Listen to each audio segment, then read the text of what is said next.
నమస్కారం. ఘంటారావానికి స్వాగతం. ముందుగా ప్రధానాంశాలు. నిజామాబాద్లో తెరాస బహిరంగ సభ, ఎన్నికల సన్నద్ధతపై శ్రేణులకు కేసీఆర్ నిర్దేశం.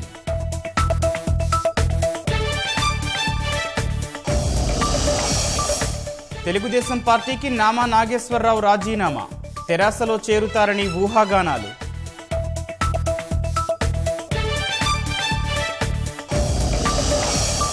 నిజామాబాద్ నుంచి పోటీకి రైతులు సమాయత్తం, రిటర్నింగ్ అధికారి వద్ద నామపత్రాలు తీసుకున్న కర్షకులు.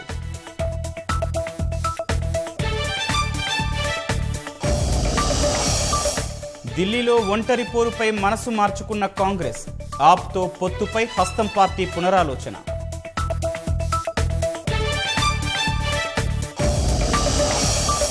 బల నిరూపణకు సిద్ధమైన గోవా నూతన ప్రభుత్వం, గవర్నర్కు లేఖ రాసిన సీఎం ప్రమోద్ సావంత్.